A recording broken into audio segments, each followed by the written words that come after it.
వణువున వెలసిన నీ దివ్యాత్మను ఏమని ఏమని ఏమని వర్ణించను.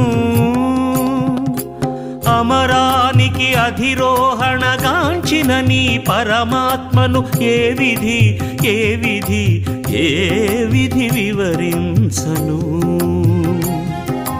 సద్గురు శోభ శ్రీ సాయి బాబా, సమ్మోహన రూప మా దేవదేవా.